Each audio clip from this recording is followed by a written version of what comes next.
దేవునికి మహిమ కలుగును గాక. దేవునికి మహిమ కలుగును గాక. సహోదరుల ఐక్యత కలిగి ఉండటమే ఆయనకు మహిమ. చాలా డినామినేషన్లు చూసాం. చిత్రం ఏంటంటే హెబ్రోన్ వాళ్ళకి బయట ఏ డినామినేషన్లు పడరు, పెంతెకోస్తు వాళ్ళకి బైబిల్ మిషన్ పడదు, బైబిల్ మిషన్ వాళ్ళకి హెబ్రోన్ వాళ్ళు పడరు, హెబ్రోన్ వాళ్ళకి మరొక డినామినేషన్ పడదు. కానీ ఇందాక అన్నట్టు వాళ్ళ తాతగారి టైం నుంచి వాళ్ళిద్దరట ఏకమై ఉన్నారట. హల్లెలూయా, హల్లెలూయా. పరలోకం ఇక్కడే ఉంది, మరెక్కడో కాదు. పొగటానికి మాటలు చెప్పట్లేదు, కానీ పొగటం నా చేత కాదు కూడా. అలాంటి ఐక్యత లోపిస్తున్న దినాలు. కానీ మీరు ఫస్ట్ నుంచి కూడా అటువంటి ఐక్యతలో జీవించి ఉండడం అనేది చాలా సంతోషం. రెండు రకాల పక్క పక్కనే ఇలా కలిసి ఉంటూ మీరందరూ కలిసి ఒక ఆరాధనలో కూర్చోవడం అనేది చాలా సంతోషకరమైన విషయం ప్రియులారా. ఈ రాత్రి నాకు ఇవ్వబడిన సమయం 10:20 కల్లా నేను ముగించాలి. అన్నయ్య చెప్పిన మాటకి నేను లోపడాలి. ప్రియులారా, గత నెల కిందట జయరాజ్ ఫోన్ చేశాడు. అన్న, ఏజెన్సీలో మనం ఒక చిన్న పిల్లలకి VBS లాగా పెడదాం.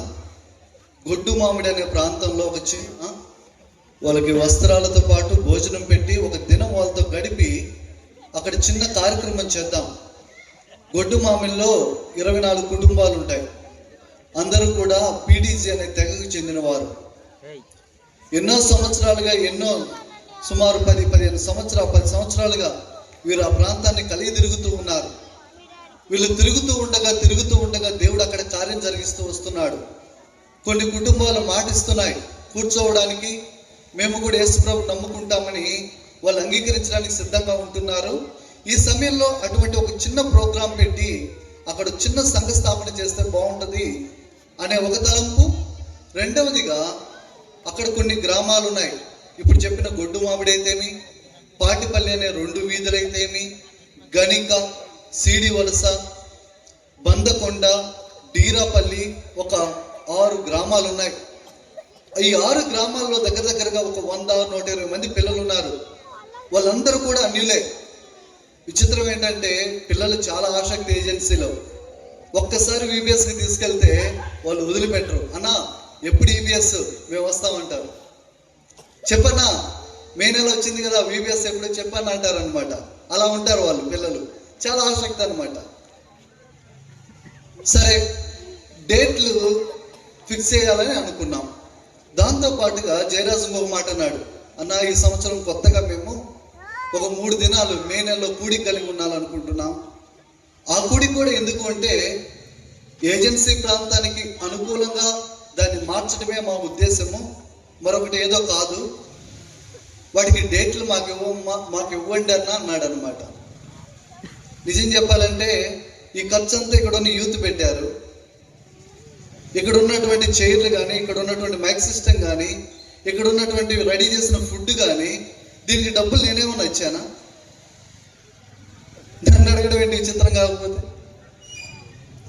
నా స్థాయి అంత కాదు, నా స్థితి అంత కాదు. కానీ ఈ కృపిచ్చిన దేవుని నేను మహిమపరుస్తున్నాను.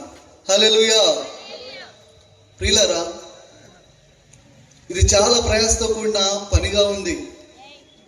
వారి భారం మీకు అర్థమై ఉంటే ఎరకి మీకు అర్థమైందని నేను తలచా. ఎందుకంటే నేను ఇందాక ఇక్కడ కూర్చున్నప్పుడు చూస్తూ ఉన్నాను, చాలా కవర్లు పట్టుకొచ్చారు అక్కడికి.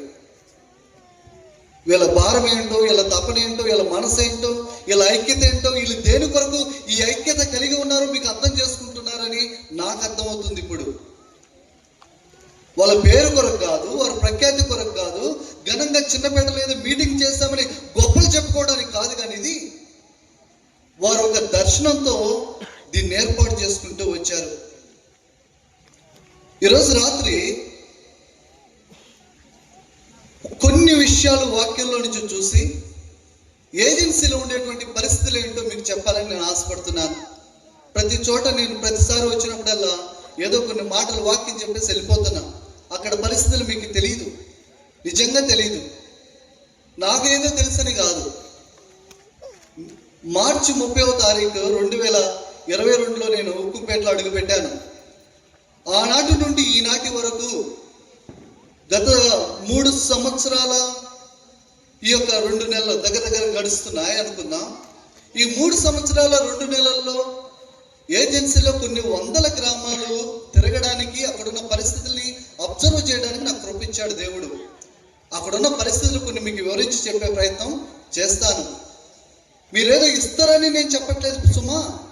మీ డబ్బులు మాకొద్దు, మీ ప్రార్థన మాకు కావాలి. అందుకొరకు ఈ మాటలు చెప్పాల్సి వస్తుంది. ఈరోజు నేను చెప్పబోయే ఒక అంశం మాట రండి నాతో పాటు. ఆదికాండము ఈ మాట చదవండి ఎవరైనా ఒకరు. ఆదికాండము 3వ అధ్యాయము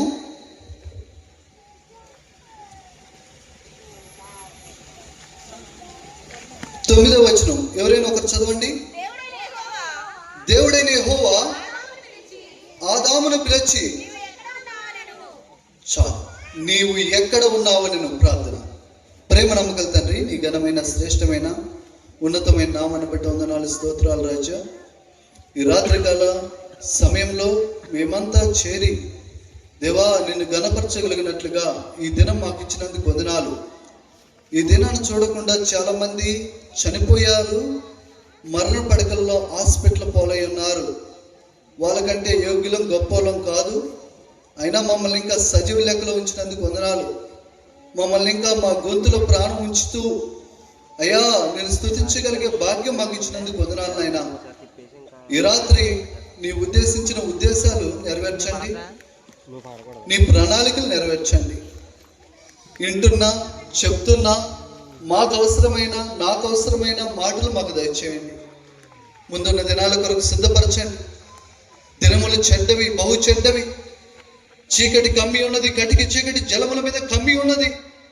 ఈ దినాల్లో మేము ఎలా ఉండాలో మాకు నేర్పండి, మేమేమి చేయాలో మాకు నేర్పండి, మా కర్తవ్యం ఏమిటో మాకు చూపండి. తద్వారా నీ నామానికి మహిమగాను, మా జీవితానికి సార్థకత చేకూర్చుకునే బ్రతుకులుగాను ఉండడానికి కృప చూపమని, మాకు కాదు యెహోవా, మాకు కాదు, నీ కృపా సత్యములు బట్టి నీవే మహిమ పొందుకోమని యేసు నామములో ప్రార్థిస్తున్నాను పరమ తండ్రి, ఆమేన్. ప్రియులారా, ఇక్కడ ఆదాముతో దేవుడు ఒక మాట అంటున్నాడు. త్వరగా నేను కొన్ని మాటలు చెప్పి నేను చెప్పాలనుకున్న ఏజెన్సీ యొక్క పరిస్థితి గురించి మీకు చెప్పే ప్రయత్నం చేస్తాను. ఇక్కడ ఆదాము తినవద్దన్న పండు తినేశాడు. అరవద్దు, కొంత సమయం మీరు ఓపిక పట్టండి. ఎవరైనా పిల్లలు ఏడుస్తుంటే పక్కకి తీసుకెళ్ళండి, సైలెంట్గా వినే ప్రయత్నం చేయండి. ఆదాము తినవద్దన్న పండు తినేశాడు. ఇప్పుడు ఎక్కడ దాక్కున్నాడట? ఒక చెట్టు చోటను పోయి దాక్కున్నాడట. దాక్కోక మునుపు ఏం చేశాడు? అంజరు పాకులు తీసుకొని కట్టుకున్నాడట. కట్టుకొని ఒక చెట్టు చోటుకెళ్ళి దాక్కుని ఉండగా చల్లపూట దేవుడు దిగి వచ్చాడు. దిగి వచ్చిన దేవుడు అంటున్నాడు, ఆదామా ఎక్కడున్నావు? చెప్పండి నాతో పాటు, ఆదామా ఎక్కడున్నావు? ఆదామా ఎక్కడున్నావు? హెబ్రీయులకు రాసిన పత్రికలో ఒక మాట ఉంటుంది. అబ్రహాం అట మెల్కీసెదెకుకి దశంభాగం ఇచ్చాడట. అబ్రహాం అట మెల్కీసెదెకుకి దశంభాగం ఇచ్చాడట. దశంభాగం ఇస్తే అట రాయబడి ఉన్న మాట, అబ్రహాము గర్భంలో ఉన్న లేవి అట మెల్కీసెదెకుకి దశంభాగం ఇచ్చినట్టు రాయబడి ఉంది. ఇచ్చిందేమో అబ్రహాము, కానీ అక్కడ బైబిల్లో హెబ్రీయులకు రాసిన పత్రికలో రాయబడి ఉంది అబ్రహాము గర్భంలో ఉన్నటువంటి లేవి సంహారం చేసి తిరిగి వచ్చిన అబ్రహామును ఎవడు కలుసుకొని అతన్ని ఆశీర్వదించును, ఎవరికి అబ్రహాము అన్నిటిలో 10వ వంతు ఇచ్చెను. చాలమ్మా, అబ్రహాం ఇక్కడ దశంభాగం ఇస్తే అట హెబ్రీయులకు రాసిన పత్రికలో ఏం రాయబడి ఉందంటే లేవి ఇచ్చినట్టుగా రాయబడి ఉంది. అంటే అబ్రహాము గర్భంలో ఎవడున్నాడు తెలుసా? లేవి ఉన్నాడు. అబ్రహాం ఇస్సాకు కన్నాడు, ఇస్సాకు యాకోబుని కన్నాడు, యాకోబు 12 గోత్రకర్తలను కన్నాడు. అందులో ఒకటి పేరు లేవి. నేను అంటాను, అబ్రహాంకి గర్భం ఉందా? అబ్రహాంకి పొట్ట ఉంటుంది నాలాగా. అబ్రహాంకి గర్భం ఎందుకు ఉంటుంది? కానీ బైబిల్ పరిభాషలో బ్రీడ్ ఎక్కడి నుంచి వస్తుందో తెలుసా? అబ్బాయిదే.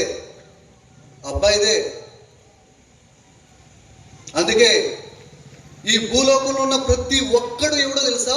పురుష సంతానం. ఏ సంతానం? పురుష సంతానం.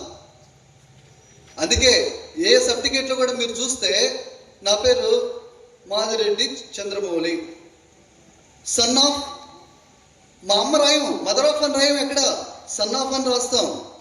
ఎందుకు? నా బ్రీడ్ ఎవరంటే మా నాన్న బ్రీడ్ నాది.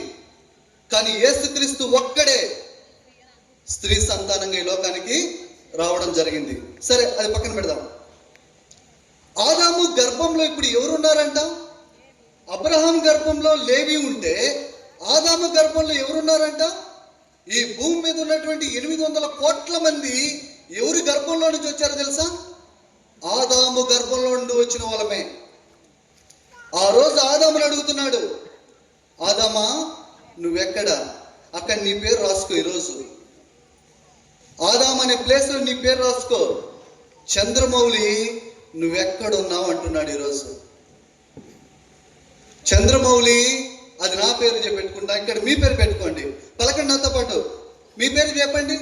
చంద్రమౌళి, మీ పేరు పలకండి. ఆ ప్లేస్లో చెప్పండి, మీ పేరు పలకండి. ఎక్కడున్నావు? మీ పేరు పలికి ఎక్కడున్నావు అనండి. చంద్రమౌళి ఎక్కడున్నావు? చంద్రమౌళి ఎక్కడున్నావు? చంద్రమౌళి ఎక్కడున్నావు? సరే, ఈరోజు ఉండకూడనటువంటి ఒక 3 స్థలాలు చూసుకొని క్రైస్తవ బ్రతుకులో ఉండాల్సిన ఒక 4 స్థలాలు చూసుకొని ముగిస్తాను. త్వరగా ముగించే ప్రయత్నం చేస్తాను. ఎక్కువ సమయం తీసుకునే ప్రయత్నం నేను చేయను. చూడండి, నాతో పాటుగా రండి. ఆదికాండము 34వ అధ్యాయం 1-2 వచనాలు చదవండి. ఆదికాండము 34:1-2 వచనాలు. చూడవెళ్ళను. ఆ దేశము నేలిన హివ్వీయుడైన హమోరు కుమారుడగు షెకెము ఆమెను చూచి ఆమెను పట్టుకొని ఆమెతో శయనించి. చాలు, మళ్ళా చదువు. 1వ వచనం. లేయా యాకోబును కనిన కుమార్తె అయిన దీనా ఆ దేశపు కుమార్తెలను చూడవెళ్ళను. ఆగండి, ఎవరమ్మా ఈ పేరు? దీనా. ఈ దీనా ఎవరండి? లేయా ఎవరు కుమార్తె? యాకోబు ఎవరు కుమారుడు? యాకోబు ఎవరు కుమారుడు? ఇస్సాకు ఎవరు కుమారుడు? దేవుడు ఎవరు దేవుడుగా పిలువబడ్డాడు? నేను అబ్రహాము దేవుడను, నేను ఇస్సాకు దేవుడను, నేను యాకోబు దేవుడను అని చెప్పి ఎన్నో సార్లు, నాకు తెలిసి ఒక 50 సార్లు బైబిల్లో రాయబడి ఉంది. నేను అబ్రహాము దేవుడను, నేను ఇస్సాకు దేవుడను, నేను యాకోబు దేవుడునని. కానీ ఈ దీన ఎవరో తెలుసా? ఆదాము యొక్క ముని మనవరాలు, ఇస్సాకు యొక్క మనవరాలు, యాకోబు యొక్క కుమార్తె. ఎన్ని తరాల క్రైస్తవ్యం కలిగింది తల్లి ఈ చెల్లి? 4 తరాలు. అబ్రహాము, ఇస్సాకు, యాకోబు, 4వ తరం దేనా. ఈమె ఏం చూడడానికి పోయిందంట? ఆ దేశపు కుమార్తెలను చూడడానికి. ఏ దేశపు వాళ్ళు అక్కడ? ఆ మాట చదవమ్మా. ఆ దేశము నేలిన హివ్వీయుడైన హమోరు కుమారుడగు 19వ వచనం చదవమ్మా. 33:19. అది ఏ దేశమో చూద్దాం. ఆ చిన్నవాడు మరియు అతడు తన గుడారములు వేసిన పొలం యొక్క భాగమును షెకెము తండ్రి అయిన హమోరు కుమారుని యొద్ద 100 వరహములకు కొని. చాలు, అది ఏ ప్రదేశం అంటే షెకెము. ఏ ప్రదేశం? షెకెము అనేటువంటి అన్యులు ఉండేటువంటి ప్రాంతం. దేవుడి బిడ్డ ఒక్కడు లేని ప్రాంతం. అన్ని జనుల ఇష్టానుసారంగా బ్రతుకుతున్న ప్రాంతం. ఆ యొక్క షెకెమును చూడడానికంటే ఈ తల్లి వెళ్తుంది. ఎవరు ఈమె? అబ్రహాము ముని మనవరాలు, ఇది మర్చిపోవద్దు. ఇస్సాకు యొక్క మనవరాలు, యాకోబు యొక్క కుమార్తె. వీళ్ళు మామూలు కాదమ్మా. అబ్రహాము ప్రార్థన చేస్తే దేవుడే దిగి వచ్చాడు. 10 సార్లు ప్రత్యక్షమైనాడు అబ్రహాంకి. ఇస్సాకు ఎలాంటి వాడు తెలుసా? 20 సంవత్సరాలు రెప్పగా గొడ్రాలుగా ఉంటే ఇతడు ప్రార్థన చేస్తే దేవుడు గర్భం తెచ్చాడు. ఇక యాకోబు గురించి అంతా ఇంత చెప్పాలనా? దేవుడితోనే ముఖాముఖిగా పెనుగులాడి యాకోబు పేరును మార్చుకొని ఇశ్రాయేలుగా దీవెన పొందినటువంటి వ్యక్తి కుటుంబంలో నుంచి వచ్చిన ఒకే ఒక్క ఆడ సంతానం ఈమె. అబ్రహాంకి ఆడపిల్లలు లేరు, ఇస్సాకు ఆడపిల్లలు లేరు, యాకోబుకి ఆడపిల్లలు లేరు. యాకోబుకి ఒకే ఒక ఆడపిల్ల, ఈ చివరిలో పుట్టినటువంటి ఒకే ఒక అమ్మాయి ఉంది. ఈ అమ్మాయి పేరు ఏంటంటే దీన. ఈమె ఏం చూడడానికి వెళ్తుందో తెలుసా? ఆ లోకపు కుమార్తెల యొక్క విధి విధానం చూడడానికి వెళ్తుంది. ఆ లోకపు కుమార్తెలు ఎలా ఉంటారు? లోకంలో ఉన్న కుమార్తెలు ఎలా ఉంటారమ్మా? మీరే చెప్పాలి, నాకంటే మీకే బాగా తెలుసు.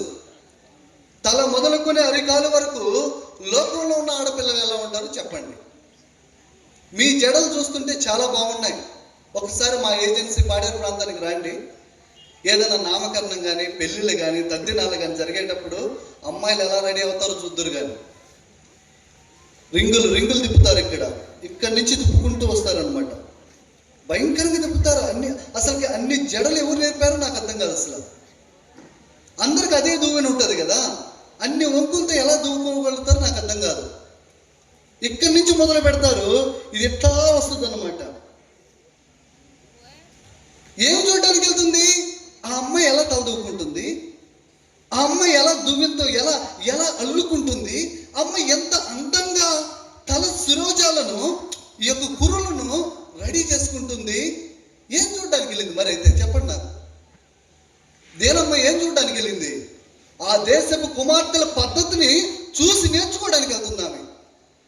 ఈరోజు మన సంఘాల్లో అవి కనిపించట్లేదంటారా?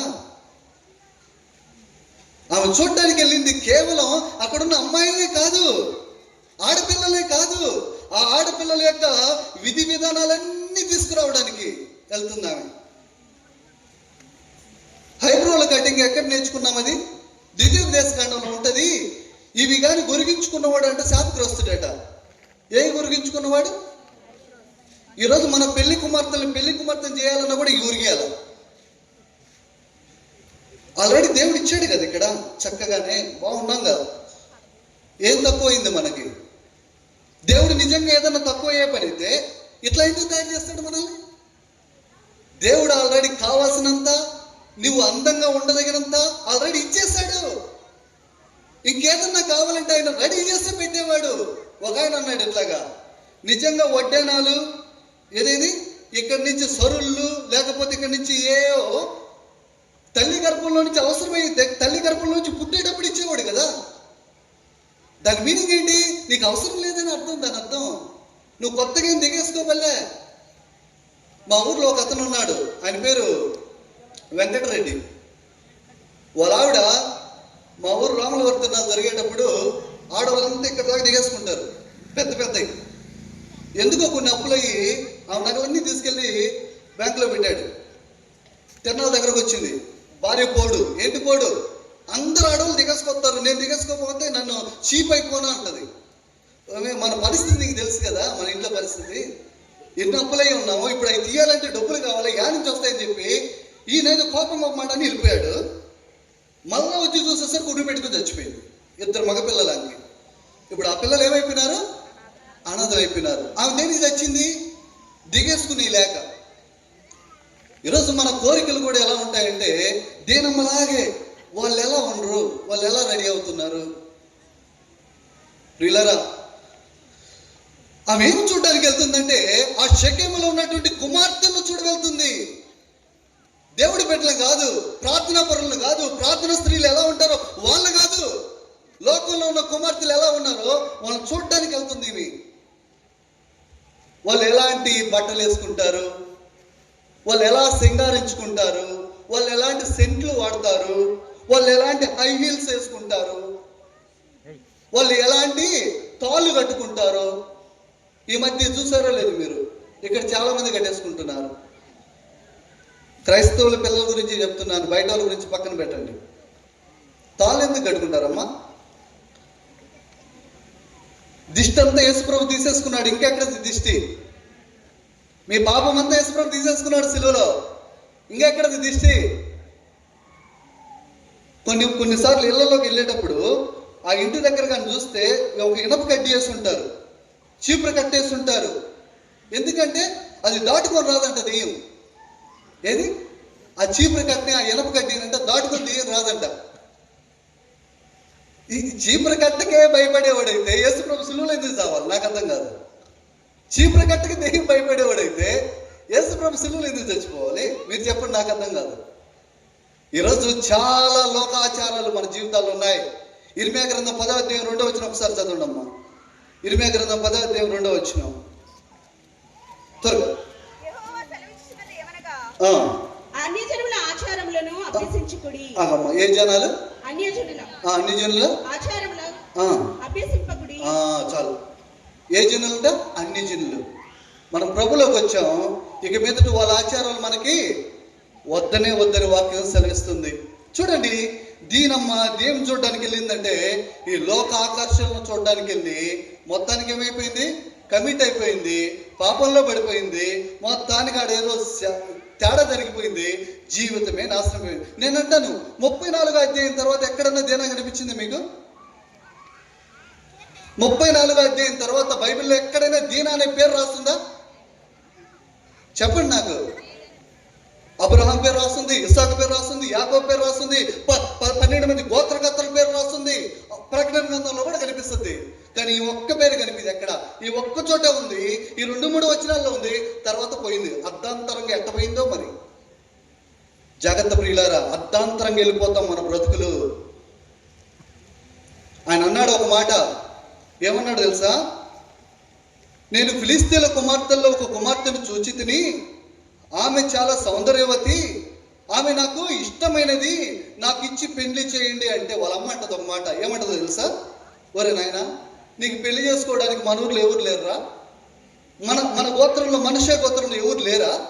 నీకు ఆ పిల్లే కావాల్సి వచ్చిందంటే నాకు ఆ పిల్లే కావాలన్నాడు. చివరికి ఏమైనాడు? కళ్ళు గొడవపడి చచ్చిపోయినాడు. ఈ మాటలు దేవుడు చెప్పిస్తున్నాడంటే ఇక్కడ ఉన్నారు యవనస్తులు, ఆడపిల్లలు ఉన్నారు, మగ పిల్లలు ఉన్నారు. ఎవరితో నీ సంబంధం? ఎవరితో నీ పొత్తు?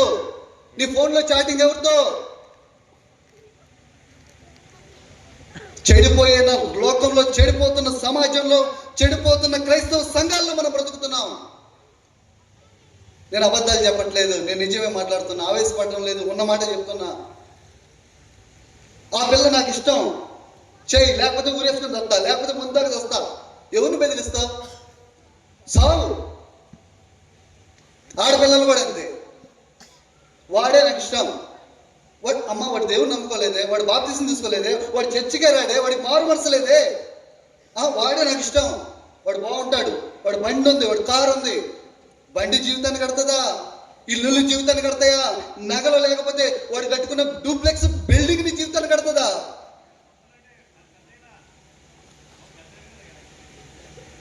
నాకు ఇష్టం అన్నాడు, నా ఇష్టం అన్న వాళ్ళంతా పోయినారు. గుర్తుపెట్టుకోండి. లోకాకర్షణ మొట్టమొదటిది ఎక్కడ నిలిచిందో తెలుసా? దీనమ్మా లోకాకర్షణలో నిలిచిపోయింది. ఓ సంసోను, నువ్వు ఎక్కడ నిలిచిపోయావు తెలుసా? గాజాకి వెళ్తే అక్కడ ఆగిపోయాడు, సోరేకు లోయకి వెళ్తే అక్కడ ఆగిపోయినాడు, తిమ్నాథ్కి వెళ్తే అక్కడ ఆగిపోయినాడు. ఎక్కడ ఆగిపోయినాడు తెలుసా? ఒక అమ్మాయి కాడ ఆగిపోయినాడు. ఎక్కడికి వెళ్ళినా కూడా లవ్వులు బయట చేస్తే అర్థం ఉంది. నువ్వు నాకు మనకేంటి సంబంధం? వాటితో ప్రియులరా, ఈ రాత్రి దేవుడు హెచ్చరిస్తున్నాడు. ఇదేదో తమాషాగా వచ్చి కూర్చొని పోయే సభలు కాదు, కానీ మన జీవితాలను దేవుడు సరిచేస్తున్నప్పుడు అప్పగించుకోండి, లేకపోతే నాశనం మన జీవితాలు. దీనమ్మ అర్ధాంతరంగా వెళ్ళిపోయింది, సంస్థలు అర్ధాంతరంగా ముగిసిపోయాడు. ఒక్కరిని చూపి నాకు బాగుపడినోడిని. లోకాకర్షణలో నిలబడిపోయారు వాళ్ళు. ఓ ఆదామా ఎక్కడ అంటున్నాడు? నీ పేరు పెట్టుకో అక్కడ. చంద్రమౌళి, నువ్వు ఎక్కడున్నావు ఈరోజు? లోకాకర్షణలో ఆగిపోయినావా? వాడిని వీడిని చూసుకొని అది కావాలి ఇది కావాలన్న కోరికలతో బతికేస్తున్నావా అని అడుగుతున్నాడు దేవుడు ఈరోజు. లోక ఆకర్షణలు, ప్రేమలు ఒక 2 ఉన్నాయమ్మా. మీరు ఏ పేపర్లో చూసినా, ఏ న్యూస్లో చూసినా ఎక్కువగా హత్యలు దేనికి జరుగుతాయి తెలుసా? ఒకటి అమ్మాయి కాడ, రెండవదిగా డబ్బు కాడ. ఈ 2 మాటలు కాదంటారా? కానీ విచిత్రం ఏంటంటే ఆ 2 కాడ మనం క్రైస్తవులైన మనం కూడా ఎక్కువ ఆగిపోతున్నాం. మొట్టమొదటిగా ఎక్కడ ఉండిపోయావు? ఆదామా ఎక్కడా? దేవుడు అంటున్నాడు నీ పేరు పెట్టుకో. చంద్రమౌళి ఎక్కడ? చెప్పండి మీ పేరు పెట్టి. చంద్రమౌళి ఎక్కడ? చెప్పండి అమ్మా, ఎక్కడా? చంద్రమౌళి ఎక్కడున్నావు? చంద్రమౌళి ఎక్కడున్నావు? మీ పేరు పెట్టుకోండి అక్కడ. రండి, 2వ మాట నేను జ్ఞాపకం చేస్తాను. 2వ రాజుల గ్రంథము 5వ అధ్యాయం 25వ వచనం. 2వ రాజులు 5:25. అతడు లోపలికి పోయి తన యజమానుని ముందర నిలువగా ఎలీషా వానిని చూచి, గేహాజీ, నీవెచ్చటి నుండి వచ్చినవని అడిగినందుకు వాడు, నీ దాసుడనైన నేను ఎచ్చటికి నీ పోలేదనను. ఎంత చక్కగా అబద్ధమాడుతున్నాడు తెలుసా? నయమాన్ కానించి 2 బ్యాగులు బంగారం, నయమాన్ కానించి 2 జతల బట్టలు, అవన్నీ తీసుకొని ఈపు మీద వేసుకొని పనివాడి చేత వాడి ఇంట్లో తీసుకొచ్చి పెట్టించుకొని ఏమి ఎరగనటువంటి ఒక వ్యక్తిలాగా నిలబడి ఉన్నాడు ఎలీషా కాడికి వచ్చి. గేహాజీ ఇప్పుడు అంటున్నాడు, ఎక్కడికి పోయి వచ్చినవరు నాయనా, ఎక్కడికి పోయి వచ్చినవరు నాయనా అంటే అంటున్నాడు, ఆడికి పోలేదయ్యా, నేను ఏడే ఉన్నానయ్యా అన్నాడు. యాడ నేను ఉండిపోయినాడు తెలుసా గేహాజీ? డొబ్బుకాడే ఉండిపోయినాడు. ఎక్కడ ఉండిపోయాడు? డొబ్బుకాడే ఉండిపోయాడు. ఒక 4 రోజుల కిందట మేము ఉండేది కొంతిలి, పాడేరు నుంచి 7 కిలోమీటర్ల దూరంలో కొంతిలి అనే ఊర్లో ఉంటాం. మా రోడ్డు కాడ అందరూ జనాలు గుమిగూడున్నారు. ఏంద్రయ్యాను చూస్తే ఒక వ్యక్తి తెల్లారుజామున 5 గంటలప్పుడు వాళ్ళ భార్య చున్నీని తీసుకొని ఊరు బయటికి వెళ్ళి ఒక పనస చెట్టు కొమ్మకి ఊరేసుకొని చచ్చిపోయాడు. ఆ వ్యక్తి యొక్క వయసు ఎంత అంటే 28 ఏళ్ళు. చక్కటి భార్య ఉంది, 2 పిల్లలు, చిన్న పిల్లలు ఉన్నారు. మొత్తానికి బాడీని పోస్ట్ మార్టానికి తీసుకెళ్లారు. అసలు ఇప్పుడు ఏంటికి వాడు ఎందుకు చచ్చిపోయాడు? చాలా అందంగా ఉంటాడు మనిషి, చాలా హ్యాండ్సమ్గా ఉంటాడు, ఆ రోడ్లో కల్లా మంచి అందగాడు వాడు. ఎందుకు చచ్చిపోయినాడు అంటే వాళ్ళన్న ఇల్లు కట్టాడు, ఇక్కడ ఒక ఇల్లు కట్టున్నాడు. అందరూ అంటున్నారు, ఒరే మీ అన్న శాతగాని మీ అన్న ఇల్లు కట్టారురా, నువ్వు ఇల్లు కట్టడం నీ శాత కదరా, ఎంత అందగాడివి, నీకు కూడా డబ్బులు ఉన్నాయి కదా, కట్టలేవా, మీ అన్న చూడరా ఎంత మంచి ఇల్లు కట్టారా అని ఈ నెక్క పొడిచేసరికి ఏం చేశాడు సార్, అప్పులు చేసి మరి వాళ్ళన్న కంటే మంచి ఇల్లు కట్టేశాడు. అక్కడ అప్పులు చేసిన వాళ్ళు ఏమైనా ఊరుకుంటారా? వాళ్ళు తొందర పెట్టడం మొదలు పెట్టారు. ఎప్పుడైతే తొందర పెట్టడం మొదలు పెట్టారో వీడికి ఏం చేయాలో అర్థం కాల. 28 ఏళ్ళేగా, వాడికి కౌన్సిలింగ్ ఇచ్చేదేవుడు. ఒరే వాడిని చూసి నువ్వెందుకురా, పులిని చూసి నక్కెందుకురా ఓతలు పెట్టుకుంటుంది, అట్టే ఉందని నీ పరిస్థితి, నీకున్నదంతా తృప్తిగా ఉండు అని ఎవడన్నా చెప్పేవాడు ఉన్నాడా లోకంలో? వాళ్ళకి మీకైనా దైవ సేవకులు ఉన్నారు, మీకైనా సంఘంలో నిలబడి చెప్పేటువంటి పరిచారకులు ఉన్నారు. వాడికి ఉక్కిరి బిక్కిరైపోయి ఏం చేయాలి అర్థంగా గురేసుకొని చచ్చిపోయాడు. నేను అంటాను, వాడిని చంపింది ఏంది చెప్పండి? వాడిని చంపింది ఏంది? ఆ 28 ఏళ్ళ యవనస్తుని చంపింది ఏంటంటే అప్పు కాదు, డబ్బు. ఏం చంపిందని? డబ్బు చంపింది. నువ్వు ఏ పేపర్ చూసినా కూడా డబ్బు తగాదాలు, అమ్మాయి తగాదాలతో చచ్చారు చాలా మంది. ఈరోజు క్రైస్తవులైన మనం వాటిలో చిక్కుకోవడానికి వీల్లేదు ప్రియులారా. అందుకే దేవుడు అంటున్నాడు, ఆదామా నువ్వు ఎక్కడున్నావు, దీనా నువ్వు ఎక్కడున్నావు, సంసోను నువ్వు ఎక్కడున్నావు? ఈరోజు దేవుడు అంటున్నాడు ఈ వ్యక్తిని చూసి, గెహాజీ ఎక్కడి నుంచి రయ్యా వస్తున్నావు, ఎక్కడున్నావు నువ్వు, నీ మనసు ఎక్కడ అయిపోతుంది? వీడిది డబ్బు దగ్గర అయిపోయింది. ఇక్కడ కూర్చున్న చాలా మంది ఇది కూడా ఆ డబ్బు మైండ్ సెట్ తోనే ఉన్నారు. జాగ్రత్త. తృప్తి లేదు క్రైస్తవుడు కూడా. ఈరోజు అన్నీ తెలుసు, యేసు ప్రభు వచ్చేస్తున్నాడు, అన్నీ తెలుసు, మళ్ళా తృప్తి లేదు. అది చేయాలి, ఇది చేయాలి, అది కట్టాలి, ఇది కట్టాలి. అంత్య దినాల్లో ఎలా ఉంటారంటే నోవహు దినాల్లాగా ఉంటాయంట. ఏమని ఉంది బైబిల్లో? పొలాలు వేసుకుంటూ, నాట్లు నాటుకొనొచ్చు, ఇల్లు కట్టుకొనొచ్చు, పెళ్లి చేసుకొనొచ్చు, పెళ్లికి ఇవ్వడచ్చు, తినుచు తాగుచు చూపిస్తూ ఉండగా ఆయన వచ్చి ఆయన చిత్తంలో ఉన్న తీసుకెళ్తారు, మిగిలిన వాళ్ళంతా మిగిలిపోతారు. డబ్బు పిచ్చి పడుతుంది చివరి దినాల్లో. అందుకే అంత్య దినాలలో అపాయకరమైన కాలంలో వచ్చినని ఎరిగి అంత్య దినాల్లో మనుషులు ఎలా ఉంటారు? 2వ తిమోతి 3వ అధ్యాయం 1వ వచనంలో ధనాపేక్షలు మొట్టమొదటి మాటే. ఏ అపేక్ష? ధనాపేక్ష, డబ్బు పిచ్చి. ఈరోజు ఒక్కొక్కడికి ఎంత ఉంటే తృప్తిగా ఉంటాడు మనిషి చెప్పండి నాకు? ఎంత ఉంటే తృప్తిగా ఉంటావు నాకు చెప్పండి మీరు లెక్క. నీకు 1 కోటి రూపాయలు ఇస్తా, బ్యాంకులో వేసుకున్నంతసేపు బాగుంటావు, అబ్బా ఇంకో 1 కోటి అయితే బాగుండంటావు. నిజం నేను చెప్పేది, మనిషికి తృప్తి లేదు ఈరోజు. అత్యంత నికృష్టుడు ఎవడో తెలుసా? తృప్తి లేని బ్రతికేవాడే అత్యంత నీచుడు, అత్యంత నికృష్టుడు. పౌలు అంటాడు ఒక మాట, చాలా చక్కటి మాట అంటాడు, నేను ఏ స్థితిలో ఉన్నానో ఆ స్థితిలో సంతృప్తి కలిగి జీవించుట నేను నేర్చుకొని ఉన్నాను అంటాడు. ఈరోజు ఎందుకమ్మా ఇన్ని అప్పులు? ఏ ఏ బెడ్ వచ్చి అడిగినా కూడా అయ్యా నాకు అప్పులు ఉన్నాయి. ఎందుకు చేసినావమ్మా అప్పులు? దేనికి చేసినావు అంటున్నా అప్పులు? దేనికి పడతాయి అప్పులు అంటున్నా?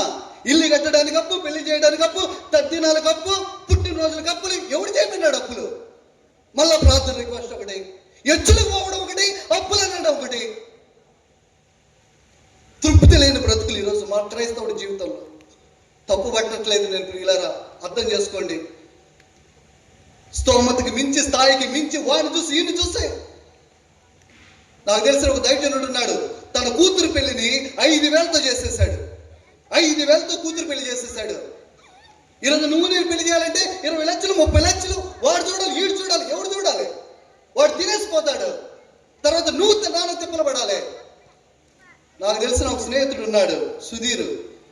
నేను వాడు ప్రభులోకి అదే సంవత్సరంలో వచ్చాము. ఈరోజు నేను ప్రభు సేవలో ముందుకెళ్తుంటే వాడు అప్పులు కట్టుకుంటానే బతుకుతున్నాడు తెలుసా? ఎందుకంటే ఒక అమ్మాయిని ప్రేమించాడు, క్రైస్తవుల అమ్మాయినిలే, పెళ్లి చేసుకోవడానికి 10 లక్షలు అప్పు చేశాడు. ఎప్పటికీ తీరక తిప్పలు పడుతున్నాడు. వాడికి పిలుపు ఉంది. వాడి పిలుపు నాటకించింది ఏంటి? ఆ అప్పు, ఆ డబ్బు. ప్రియులారా అర్థం చేసుకోండి, ఎక్కడున్నావు ఈరోజు? డబ్బు దగ్గర మైండ్ లాగిపోయాయి. లోక ఆకర్షణల దగ్గర, లోక పిచ్చి దగ్గర మన మైండ్ లాగిపోతున్నాయి. చూడండి, 3వదిగా ఒక్క మాట రండి. ఆదికాండము 19:1. ఆదికాండం 19:1 త్వరగా. ఇద్దరు దేవదూతలు సొదొమ చేరినప్పటికీ లోతు సొదొమ గవని యొద్ద కూర్చుండి ఉండెను. ఎక్కడ కూర్చున్నాడమ్మా లోతు? సొదొమ గవని యొద్ద. గవనుల దగ్గర ఎవరు కూర్చుంటారంటే అధికారం కలిగిన వాళ్ళు కూర్చుంటారు. చిన్న చితక అధికారం కలిగిన వాళ్ళు ఎక్కడ కూర్చుంటారంటే గౌనుల దగ్గర కూర్చుంటారు. ప్రియులరా, ఈ పిల్లవాడు ఎక్కడ ఉండాలో తెలుసా? ఈ వ్యక్తి ఎక్కడ ఉండాలో తెలుసా? అబ్రహాం బలిపీఠం కాడ ఉండాల్సిన వాడు, అబ్రహాంతో కలిసి మోకరించాల్సిన వాడు, అబ్రహాం ప్రత్యక్షతో కలిసి నడవాల్సిన వాడు ఇప్పుడు ఎక్కడున్నాడు తెలుసా? లోకంలో ఏదో చిన్న పదవి దొరికిందనేసి అన్నీ వదిలేసుకుని వెళ్ళిపోతున్నాడు. ఈరోజు చాలా మంది సంఘాల్లో వాళ్ళు ఆరంభంలో చర్చకు వచ్చినప్పుడు ఏం ఉండదు, తినడానికి తిండి కూడా ఉండదు. పాస్టర్ గారు ప్రార్థన చేస్తే వాళ్ళని దేవుడు దీవిస్తాడు. దీవిస్తే వాడికి ఏదో వార్డు మెంబరో ఏదో అవుతాడు, లేకపోతే ఎన్ఆర్జీసీ పనిలో మేట్ అయి ఉంటాడు, లేకపోతే ఒక ఏదో చిన్న స్థాయికి వస్తాడు. ఆ తర్వాత నుంచి వాడు ఏం చేస్తాడు తెలుసా? చర్చికి రావడం మానేస్తాడు. ఎక్కడికి రావడం? చర్చికి రావడం మానేస్తాడు. ఈరోజు చాలా మంది ఉన్నారు అలాంటి వాళ్ళు. ఒక స్థాయి, ఒక స్థితి వచ్చిందనుకో, దేవుడు లేడు, పాస్టర్ లేదు, సంఘము లేదు, వాడు లేదు. అధికారం దగ్గర ఆగిపోయి ఉన్నారు చాలా మంది. ప్రియులారా, పాట, ఆ అమ్మాయికి 2 పాటలు ఇచ్చాడు, నాకు 1 పాట ఇచ్చినారని చెప్పి చర్చ కొట్టంలో ఉన్నారు మా ఏజెన్సీలో. ఏంది? ఆ అమ్మాయికి 2 పాటలు ఇచ్చాడు పాస్టర్ గారు, నాకు ఒకటే ఇచ్చాడు.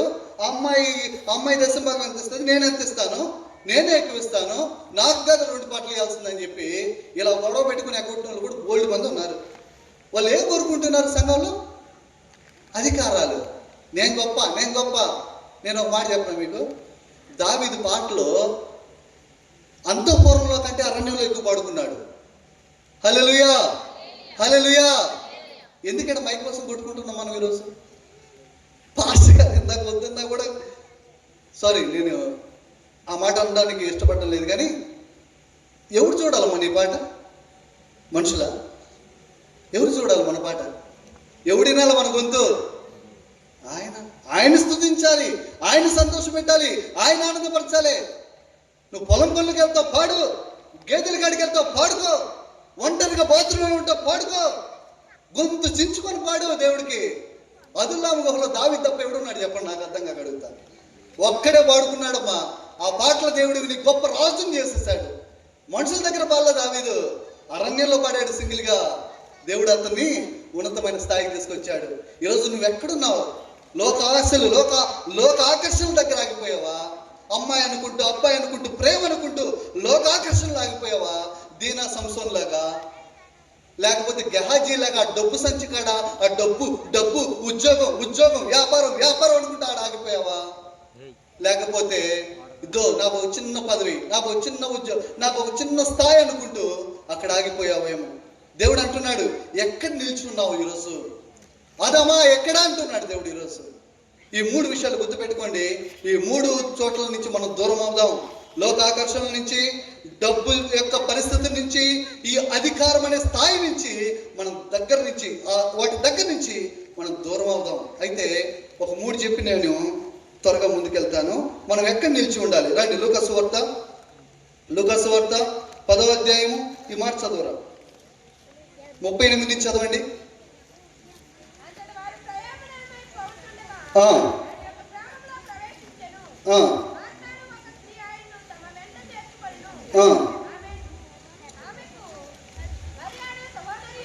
మరి అనే ఒక సహోదరుండేను యేసు పాదముల యొద్ద కూర్చోండి.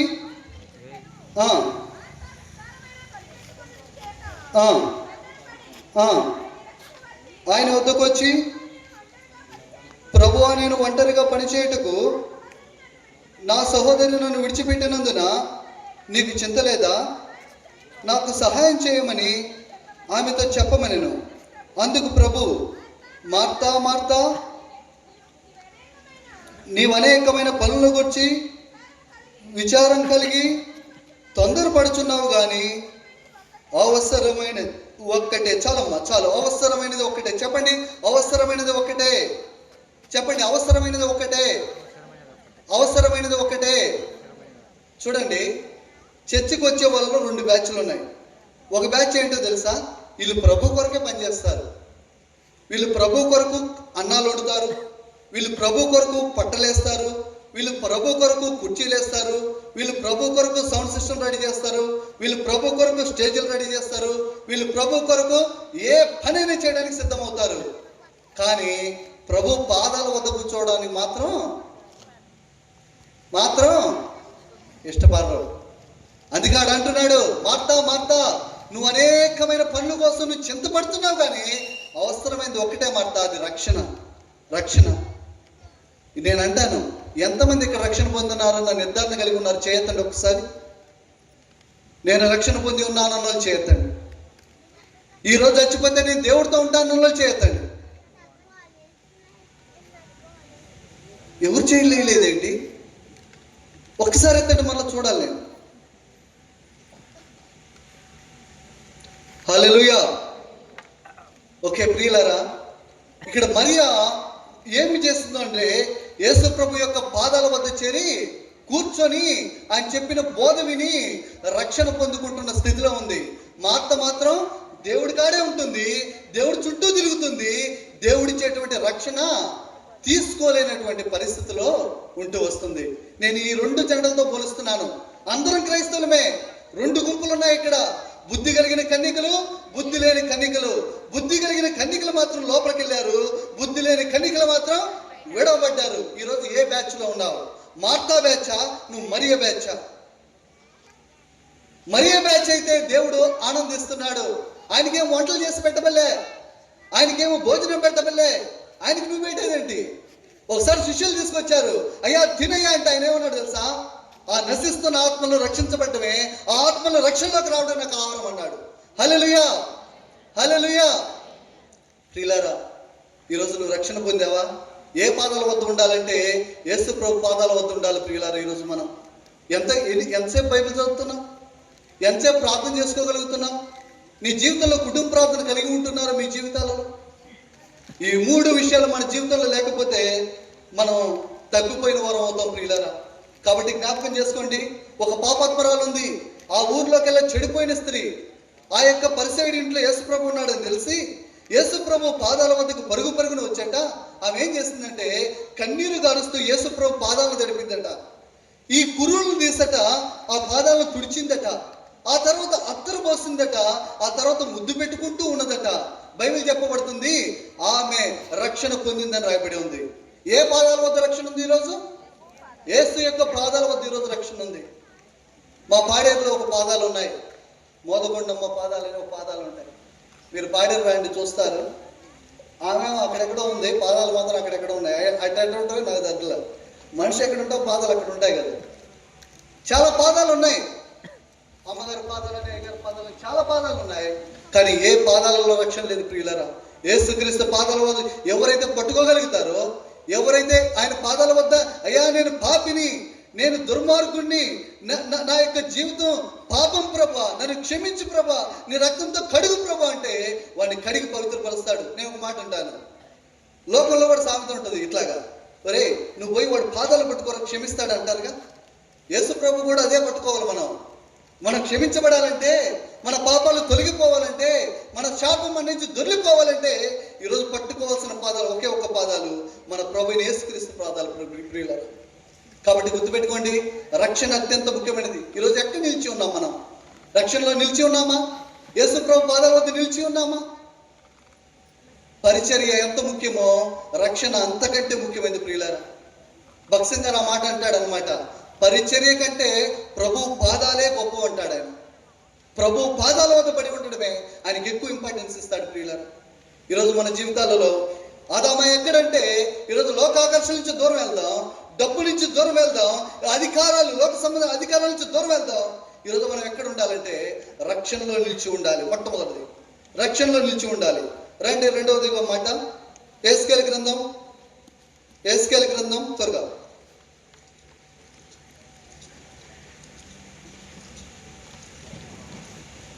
22వ అధ్యాయం 30 వచ్చిన చదవండమ్మా.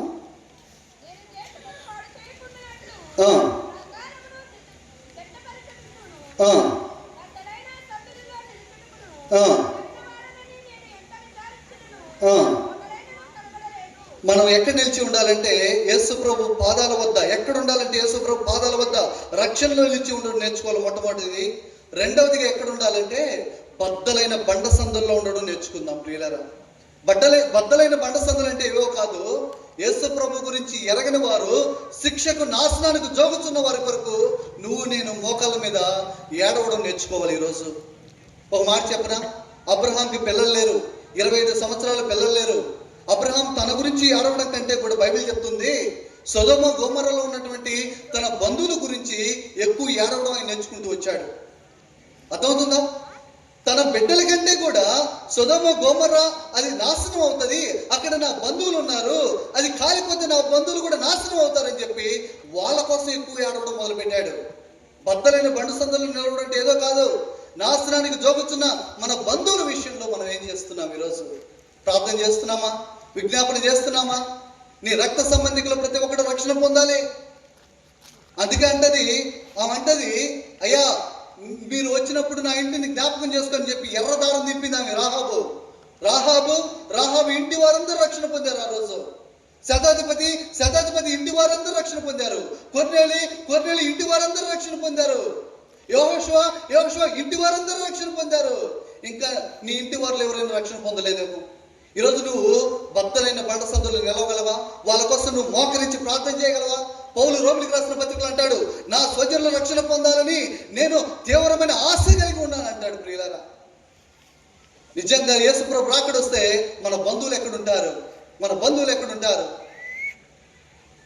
మన స్నేహితుల కోసం మనం ప్రార్థన చేస్తున్నామా? యోబు గురించి బైబిల్ వాక్యం సెలవిస్తుంది, యోబు 10 మంది పిల్లలను కోల్పోయాడు, జంతువులను కోల్పోయాడు, ఆస్తులను కోల్పోయాడు. కానీ ఎవడి కోసం ఏడుస్తున్నాడు తెలుసా? తన 3 స్నేహితుల కోసం ఏడుస్తున్నాడు. యోబు తన యొక్క 3 స్నేహితుల క్షేమం కొరకు ప్రార్థన చేయగట యోబుకి దేవుడు క్షేమస్థితిని తిరిగించాడట. ఎవడి కోసం ఏడుస్తున్నాడు? ఈరోజు మన గురించి మనం ఏడవడం సరిపోయింది. మన గురించి మనం ఏడ్చినంత మాత్రాన మన జీవితాల్లో కార్యం జరగవు. మనం ఇతరుల కోసం ఏడవడం నేర్చుకుంటే మన జీవితాల్లో దేవుడు కార్యం చేస్తాడు. ప్రియులారా, హల్లెలూయా. బద్దలైన బండ సందులో నిలద్దాం. మన బంధువుల కోసం, మన స్నేహితుల కోసం బైబిల్ వాక్యం సెలవిస్తుంది, దానియేలు తన జాతి కోసం బండ సందులో నిలబడ్డాడు. బబులోను నాయకత్వంలో నుంచి కానాను దేశానికి వెళ్ళడానికి కారణం ఎవరు తెలుసా? దానియేలు యొక్క 21 రోజు ఉపవాస ప్రార్థన. ఈరోజు మన విజ్ఞాపన ప్రార్థనకి మనం నిలబడాలి ప్రియులారా. చివరి దినాల్లో ఉన్నాం. ఇందాక అన్న చెప్పాడు, ఎంతో మంది దేవుడి యొక్క అభిషక్తులు చంపబడుతున్న దినాల్లో మనం ఉంటున్నాం. ఈ దినాల్లో ప్రార్థనే గతి, ఉపవాస ప్రార్థనలే గతి. వాక్యాలు కాదు, లేకపోతే ప్రసంగాలు అంతకన్నా కాదు, కానీ మోకాళ్ళ జీవితం ఈ చివరి దినాల్లో మనం నేర్చుకుందాం. 2 మాటలు చెప్పాను. ఎక్కడ నిలవాలంటే ఆయన పాదాల వద్ద రక్షణలో నిలవాలి. ఇతరుల కొరకు, మన బంధువుల కోసం, మన స్నేహితుల కొరకు, మన దేశంలో నశిస్తున్న ప్రజల కొరకు మనం మోకాల మీదకి రావడం నేర్చుకోవాలి. చివరిదిగా ఒక్క మాట చెప్తాను రండి. రోమిలికి రాసిన పత్రిక 10వ అధ్యాయము 21వ వచనం చదువుమా. 15:21 అమ్మా, 15:21.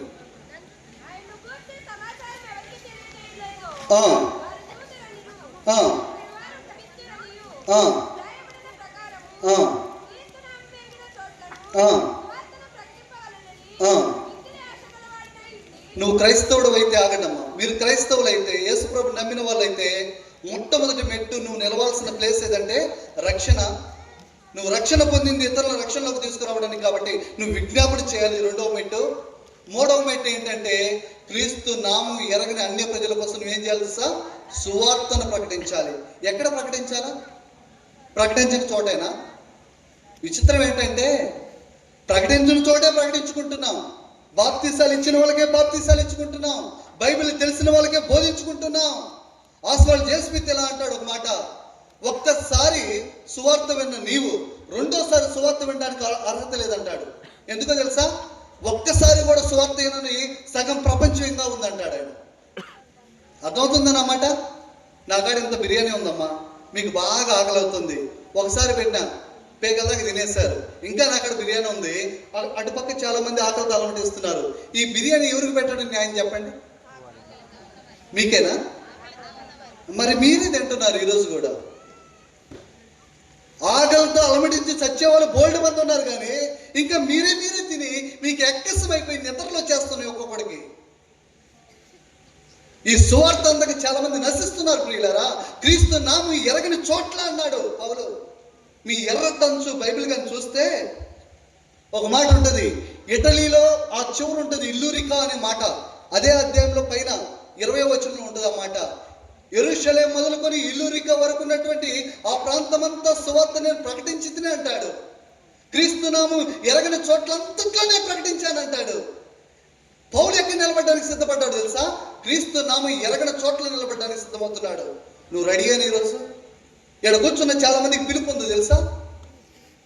మీ బాధ్యతలని, మీ భార్యలని, మీ పిల్లలని, మీ సంసారాలని, మీ వ్యాపారాలని, మీ ఉద్యోగాలని, మీ పిలుపుని పక్కన పెట్టేస్తారు తెలుసాడా? ఎందుకు ఎక్కి రావట్లేదు నువ్వు? ఎందుకు నీకు కలిసి రావట్లేదు ఈరోజు? నీ పిలుపుని పక్కన పెట్టేస్తావు నువ్వు. మళ్ళీ చెప్తున్నాను, ఒక 5 సంవత్సరాల కిందట నేను నా పిలుపుని పక్కన పెట్టి నేను నా కుటుంబం నా జీవితం అనుకున్నాను. ఎంత సంపాదించిన సిల్లు సంచులు వేసినట్టు అయిపోయింది. ప్రభువుకు అప్పగించుకున్న తర్వాత నేను దేవుని చూడగలిగిన ప్రియులారా. ఇక్కడ కూర్చుకున్న వాళ్ళు చాలా మంది పిలుపు ఉంది ఎవరో బిడ్డలకి. ఇక్కడ నేను అబద్ధం చెప్పట్లే, ఉన్న నిజం మాట చెప్తున్నాను. ఇక్కడ కూర్చున్న చాలా మందికి పిలుపు ఉంది. దేవుడు రాజ్యం కట్టాలి, క్రీస్తు నామం ఎరగని చోట్ల పంపాలని దేవుడు ఆశపడుతున్నాడు. నువ్వు రెడీ అనా అంటున్నాడు దేవుడు ఈరోజు. అదమ్మా ఎక్కడ అంటున్నాడు ఈరోజు? రక్షణలో నిలువు, ఇతరుల కొరకు విజ్ఞాపనలో నిలువు, క్రీస్తు నామం ఎరగని చోట్ల నువ్వు నిలవాలని దేవుడు ఆశపడుతున్నాడు ఈరోజు. 800 కోట్ల మంది అని ఇందాక అన్నాడు. ఇంకా 400 కోట్ల మందికి యేసుప్రభు తెలీదు. మన భారతదేశం పక్కన ఉన్న పాకిస్తాన్ వాళ్ళకి తెలీదు, ఆఫ్ఘనిస్తాన్ వాళ్ళకి తెలీదు, Uzbekistan, Kyrgyzstan, Russia, Bangladesh, Africa, 235 దేశాలుంటే ఇప్పటికీ 80 దేశాల ప్రజలకి ఇంకా ఒక్కసారి కూడా యేసుప్రభు తెలుసా? ఎవరు ప్రకటిస్తారు వాళ్ళందరికీ? వచ్చిన ప్రతిసారి ఇదే చెప్తున్నాను. ఎందుకు చెప్తున్నాను తెలుసా? కొద్ది మంది అయినా ఆలోచన చేయకపోతారా అని ఆలోచన. నువ్వు ఎక్కడ నిలబడాలంటే ఈరోజు క్రీస్తు నామం ఎరగని చోట్ల నిలబడడానికి నువ్వు రెడీ అనా? ఇంగ్లాండ్ దేశంలో బైబిల్ స్టడీ కంప్లీట్ చేస్తున్నాడు అతను. బీడీ ఏదో చేశాడు, 4 సంవత్సరాల కోర్సు. తనకు తెలిసిన ఫ్రెండ్స్ అందరూ కూడా మంచి మంచి బ్యాప్టిస్ట్ సంఘాలు, అంగ్లికన్ సంఘాలు, ఒక 50,000, 70,000, ₹1,00,000 సాలరీకి అందరూ సెటిల్ అయిపోతే ఒక యవనస్తుడు ఒక ప్లేస్ ఎంచుకున్నాడు. ఆ ప్లేస్ ఏంటంటే ఐర్లాండ్ నుంచి 100 కిలోమీటర్ల దూరంలో ఉన్నటువంటి ఒక దీపం. ఆ దీపంలో ఎవరుంటారు తెలుసా? ఆ దేశం అంతట్లో కుష్టు వస్తే ఆ కుష్టు రోగులు తీసుకెళ్లి ఆ దీపంలో పడేసేవాళ్ళు అనమాట. అక్కడ కొన్ని వేల మంది కుష్టు రోగులు ఉండేవాళ్ళు. ఆ రోజుల్లో కుష్టుకు మందు లేదు. ఈ యవనస్తుడు బీడీ కంప్లీట్ చేసిన తర్వాత ఏం చేశాడంటే దేవుడు పిలుపునందుకొని ఒక్కడు కూడా రక్షణ లేదా ఆ దీపంలో వాడికి సువార్త ప్రకటించాలని చెప్పి బైబిల్ పట్టుకొని వెళ్తూ ఉంటే వాళ్ళందరూ ఏడ్చారు. ఒరే, వాళ్ళు మామూలు వ్యాధి అనుకుంటున్నామంటరా, ఎయిడ్స్ అయితే అంటువ్యాధి కాదురా, కుష్ఠురాది, అది అంటువ్యాధిరా, అది వస్తే చస్తావురా పోతావురా అంటే, లేదు నేను వెళ్ళాలన్నాడు. వాళ్ళ నాన్న అమ్మ చెప్పి చూశారు, వాళ్ళ యొక్క ఫ్రెండ్స్ చెప్పి చూశారు, వాళ్ళ యొక్క సన్నిహితులు చెప్పి చూశారు, కానీ వీడు మాట లేదే. 25 ఏళ్ళ యవనుడు బైబిల్ పట్టుకుని ఓడెక్కేసి 100 కిలోమీటర్ల దూరంలో ఉన్నటువంటి ఆ దీపంలోకి వెళ్ళిపోయాడు. సుమారు 4 సంవత్సరాల వాళ్ళ మధ్య పరిచయం చేశాడు. 4 సంవత్సరాలు పరిచయం చేస్తే ఒకరోజు ఉదయాన్ని మొహం కడుక్కుందామని నీళ్లు తీసుకుని కడుక్కుంటూ ఉంటే అద్దం కాడ చూస్తే తెల్లటి పొడలాగా ఇక్కడ వచ్చేసింది. అర్థమైపోయింది నాకు కుష్ఠరోగం వచ్చేసింది అని వాడికి అర్థమైపోయింది. అలా వచ్చినటువంటి 1 సంవత్సరం లోపల అవయవాలన్నీ తినేసి అతడు చచ్చిపోయాడు. చచ్చిపోతే అక్కడున్న వేల మంది అతను చూసి కన్నీళ్లు పెట్టని వాళ్ళు లేడు. వాళ్ళందరట ఒక చిన్న ఆరాధన గుంపుగా మార్చబడట ఆ దీపం అంతా యేసుప్రభువు నమ్ముకు రక్షణ పొందుకున్నారట. హల్లెలూయా, హల్లెలూయా. ఆ రోజు ఆ వ్యక్తి త్యాగం చేయకపోతే ఆ దీపంలో రక్షణ పొందేవాళ్ళు నాకు చెప్పండి. క్రీస్తు నామం ఎరుగిన చోట్ల చాలా ఉన్నాయి. నార్త్ ఇండియా మొన్నటిదాకా, ఇప్పుడు సౌత్ ఇండియాకి మొదలైంది ఆ యొక్క ప్రభావం. ఏం చేయగలగాలి? సమయం ఉండగానే, దూరాలు తెరవబడి ఉండగానే ఆయన కొరకు చేయగలిగింది, ఆయన కొరకు చెప్పగలిగింది, ఆయన కొరకు పరిగెత్తగలిగింది మనం పరిగెత్తాలి. నిన్న నేను ఇక్కడికి ట్రైనింగ్కి రాకమునుపు 3 రోజులుగా కరెంట్ లేదు మా ఏజెన్సీలో. వర్షాలు, భయంకరమైన వర్షాలు. ఇప్పుడు చెమట పోస్తుంది. ఇదే సమయంలో మేము బయట కూర్చుంటే ఇంతలో దుప్పటి కప్పుకోవాలి, అంత సెలవు ఉంది అక్కడ ఏజెన్సీలో. కరెంట్ లేకపోతే పోయింది. విచిత్రం ఏంటంటే మా అమ్మకి 2 మిషన్లు పెట్టి ఉన్నాయి. ఒకటి ఏంటంటే ఆక్సిజన్ కాన్సన్ట్రేటర్, 2 ఊపిరితిత్తులు చెడిపోయి ఉన్నాయి. రెండవది ఏంటంటే బైపాప్ మిషన్. ఆక్సిజన్ కాన్సన్ట్రేటర్ కూడా సరిపోక లోపల ఉండే కార్బన్ డైఆక్సైడ్ ఎక్కువ అవుతుంటే దాన్ని బయటికి తీయడానికి ఆమె లంగ్స్ సరిపోవట్లేదు. ఆమెకి బైపాప్ మిషన్ అని ఇంకొక మిషను, 2 మిషన్లు పెడితే ఆ 2 మిషన్లు గంట కంటే ఎక్కువ లేకపోతే ఆమె గిలగిల కొట్టుకుపోతుంది. విచిత్రం ఏంటంటే 3 రోజులు కరెంట్ లేదు. నేనేమో సువార్తకి వెళ్ళిపోయి ఉన్నాను. విచిత్రం, నేను నిన్నే వచ్చాను. ఒక 5 రోజులకు వేరే ఇంటీరియర్ గ్రామాలకు సువార్తలకు వెళ్ళి నిన్నొస్తే నేను ఎందుకు ఈ మాట్లాడి చెప్తుంటా అంటే ప్రియులారా, ఏదో సోది చెప్పడానికి చెప్పట్లేదు, కానీ పరిస్థితులు ఎలా ఉన్నా కూడా మనం రాజ్యం కొరకు ఏం చేయగలుగుతున్నాం, మనం దేవుడి కొరకు ఏం చేయగలుగుతున్నాం. నీ స్టెప్ ఏంటి? నువ్వు క్రైస్తవుడు అని చెప్పుకుంటున్నావుగా, నువ్వు బైబిల్ పట్టుకున్నావుగా, నాకు సంబంధం లేదంటావా? నాది కాదంటావా? అది అయ్యగారిది, మాకు సంబంధం లేదంటారా? రాజ్య భారం భుజముల మీద మోపబడింది. ఎవడు భుజం? యేసు ప్రభు భుజం కాదు. భుజం సరైందా సంఘాన్నది, నువ్వు మొయ్యాలది రాజ్య భారం. ప్రవీణ్ పగడాలని చెప్పాడు ఆ మాట. నువ్వు మొయ్యాలి ఆ భారం, నువ్వు మొయ్యాలి ప్రియులారా. క్రీస్తు నామం ఎరుగిన చోట్ల చాలా ఉన్నాయి. వాటి కొరకు నీ వంతు ఏంటి? ఈ ఒక్క మాట చెప్పి నేను తమ్ముడు అదాంచు త్వరగా. ఈరోజు ఎక్కడ నిలబడి ఉన్నావు ప్రియులారా? రక్షణలో నిలబడి ఉన్నావా? ఆయన యొక్క నశిస్తున్నటువంటి నీ బంధువుల కోసం, నీ స్నేహితుల కోసం, నీ దేశ ప్రజల కోసం విజ్ఞాపన చేసే స్థితిలో నిలబడి ఉన్నావా? క్రీస్తు నామం ఎరగని చోట్లలో నిలబడడానికి పౌలు సిద్ధమయ్యాడు. ఈరోజు నువ్వు సిద్ధమా?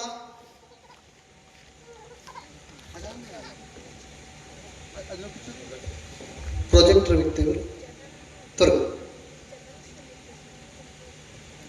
ఈ లైట్ అయిపోయింది.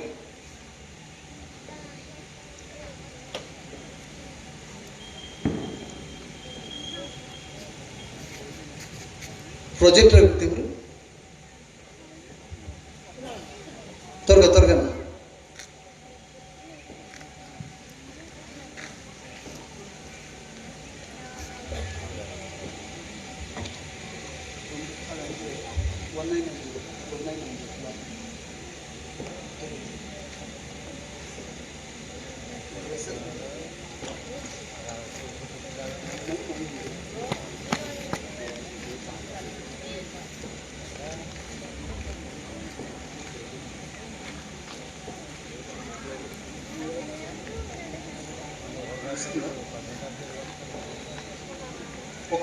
ఒక్క 2 నిమిషాలు.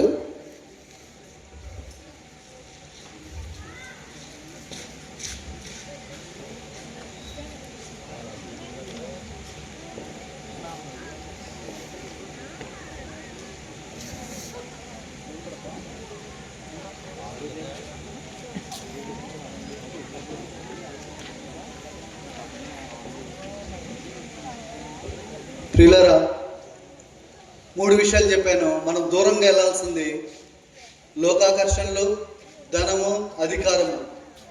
మనం దగ్గరగా ఉండాల్సింది, మనం నిలిచి ఉండాల్సింది, మనం ఎవరి దగ్గర ఉండాలి అంటే ఆయన పాదాల వద్ద ఉండాలి. నశిస్తున్న ప్రజల కొరకు విజ్ఞాపన చేసే బిడ్డలుగా మనం ఉండాలి. 3వదిగా క్రీస్తు నామం ఎరగని చోట్ల మనం ఉండాలి. ఈ 3 విషయాలు మీ మదిలో పెట్టుకుంటానికి ప్రయత్నం చేయండి. ఏజెన్సీ అనేది ఒకప్పుడు 11 మండలాలు ఉన్నది. అది విశాఖ జిల్లాలో ఉన్నది ఇంతకుముందు. ఇప్పుడైతే జగన్మోహన్ రెడ్డి పరిపాలనప్పుడు అల్లూరి సీతారామరాజు అనే పేరు పెట్టి 22 మండలాలు కలిసి అల్లూరి సీతారామరాజు జిల్లాగా చేశారు. ఉపోద్ఘాతం చెప్తున్నాను. ఈ అల్లూరి సీతారామరాజు జిల్లా చాలా ప్రత్యేకమైనది. మన ఆంధ్ర రాష్ట్రంలో ఇటువంటి జిల్లా ఉందని అనిపిస్తుంది కొన్నిసార్లు. ఎక్కడో సుందరమైన కొండలు చూడాలంటే ఊటీ, కొడైకెనాల్ వెళ్ళాలి. కానీ మనకి దగ్గరగా విశాఖ నుంచి ఒక 90 కిలోమీటర్లు, అరకు నుంచి, వైజాగ్ నుంచి అరకులోని మీరు కానీ రాగలిగితే ఎంతో సుందరంగా ఉంటుంది నవంబర్, డిసెంబర్ మాసాల్లో ప్రియులారా. అయితే ఆ పచ్చటి కొండల్లో సెలయేర్లు ఉన్నాయి. మొన్న మేము మెట్టపాడని ఊరికి వెళ్తే ఒక బావి దగ్గర స్నానం చేశాము. ఆ బావిలో నీళ్ళు ఎంత దగ్గరగా ఉంటాయో తెలుసా? అలా చేయబెడితే అందుకుంటూ ఎప్పుడు ఎండిపోవు, మరలా అలా చేయబెడితే దొరికేస్తాయి. ఆ నీళ్లు వాళ్ళు స్నానాలకి, వంటలకి, తాగుడికి వాళ్ళు వాడుకుంటూ ఉంటారు. చాలా సుందరమైనటువంటి ప్రాంతాలు అవన్నీ కూడా. అయితే అక్కడ సుమారు చాలా తెగల ప్రజలు ఉన్నారు.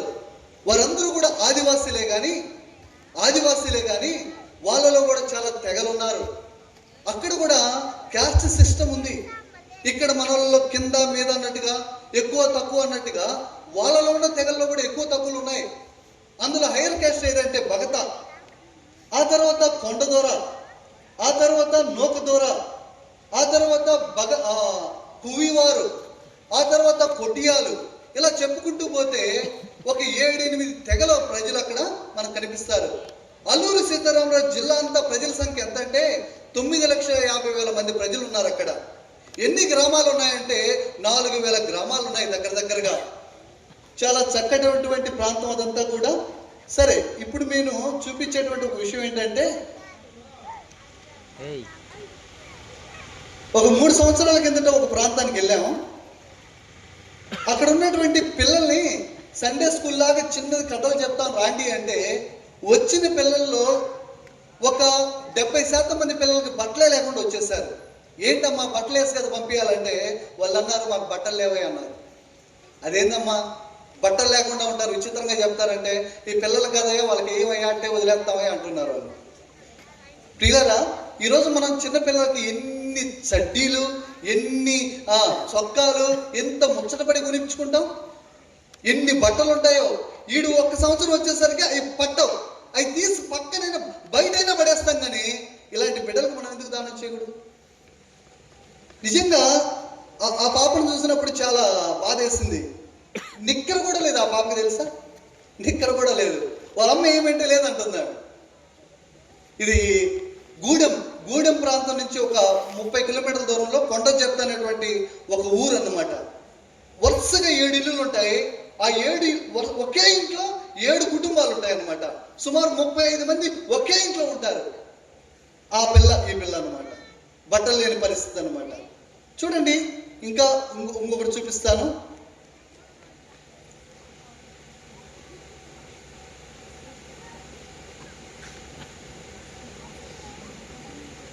చూడండి, వీళ్ళు కూడా అంతే. గూడెం నుంచి లోపల ప్రాంతం. వీళ్ళని బట్టలు వేసుకొని రమ్మంటే వేసుకొచ్చారు. ఈ చూడండి వీళ్ళ బట్టలు ఎలా ఉన్నాయి చూడండి. ఈ పాప అవతారం చూడండి. మన మసిగుడ్డ కంటే దారుణంగా ఉంది ఇది. చూడు, మసిగుడ్డ కంటే దారుణంగా ఉంది. ఇడు చూడు, వీడికి బట్టలే లేవు. వీడికి చూడు, ఇదేంటి వేసుకోరమ్మని చెప్తే వేసుకొచ్చారు. సగం మంది మామూలుగా వచ్చేసారు అనమాట. అలాంటి పరిస్థితులు ఉన్నాయన్నమాట. మీరు తీసుకొచ్చిన బట్టలే వృధా బావు. ఎందుకంటే యోహాను అంటాడు, బాప్తిస్మ యోహాను, అయ్యా సామాన్యమైన ప్రజలు బాప్తిస్మ యోహాను కాడికి వచ్చి అంటారు, అయ్యా మేమేం చేయాలి అంటే, మీకు 2 జతల బట్టలు ఉన్నాయా, ఒక జత ఇచ్చేయండి అంటాడు. R Stanley Blessing Youth Mission ఆయన అంటాడు ఈ మాట. ఆయన అంటే ఒక జత బట్టలు కొంటాయంట, 2 జతల బట్టలు తీసి పేదలకు ఇవ్వడం నేర్చుకున్నాడట.